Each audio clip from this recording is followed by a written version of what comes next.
செய்திகள் வாசிப்பவர் சிவசக்தி ஸ்டாலின்.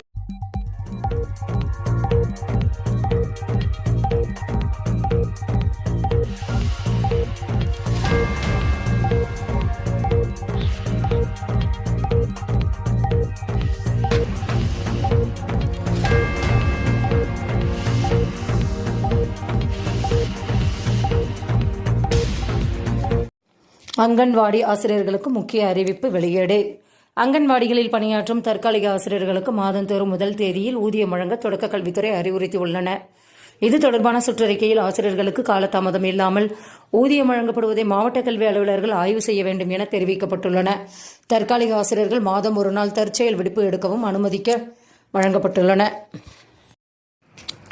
புதிய NCERT புத்தகங்களில் முகலாயர்கள், தில்லி சுல்தான்கள் பாடங்கள் நீக்கம், அப்துல் கலாம் பாடம் சேர்ப்பு. புதிய NCERT பாடப்புத்தகங்களில் முகலாயர்கள், தில்லி சுல்தான்கள் பாடங்கள் நீக்கப்பட்டுள்ளன. 7ஆம் வகுப்புக்கான புதிய கல்வி ஆராய்ச்சி மற்றும் பயிற்சிக்கான தேசிய கவுன்சில் புத்தகங்களில் முகலாயர்கள் மற்றும் தில்லி சுல்தான்கள் சார்ந்து அனைத்து பாடக்குறிப்புகளும் நீக்கப்பட்டு அப்துல் கலாம் பற்றிய பாடக்குறிப்புகள் இடம்பெற்றுள்ளன. மே 1 அன்று ஒரு நாள் அரசு பொது விடுமுறை. வரும் வியாழக்கிழமை உழைப்பாளர் தினத்தையொட்டி பொது விடுமுறை அளித்து அரசு உத்தரவிடப்பட்டுள்ளன.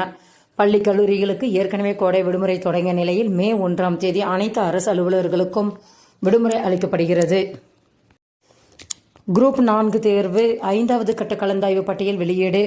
9491 காலி பணியிடங்களுக்கான குரூப் 4 தேர்வு 2024 ஜூன் 9 நடைபெற்றது. 2024 அக்டோபர் 28 முடிவுகள் வெளியாகின. இதனையடுத்து கலந்தாய்விற்கு அனுமதிக்கப்பட்டவர்களின் பட்டியல் வெளியிடப்பட்டு பணியிடங்கள் நிரப்பப்படுகின்றன. அந்த வகையில் தற்போது 5வது கட்ட பட்டியல் www.tnpsc.government.in என்ற இணையதளத்தில் வெளியிடப்பட்டுள்ளன.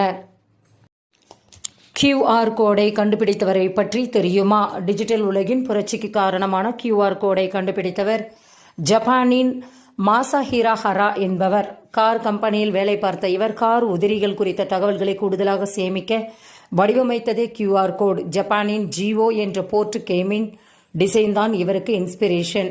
1994 QR கோடை வடிவமைத்த ஹரா உலகம் முழுக்க தற்போது இது பயன்படுத்தப்பட்டாலும் இதற்காக காப்புரிமையோ பணமையோ கேட்பதில்லையாம்.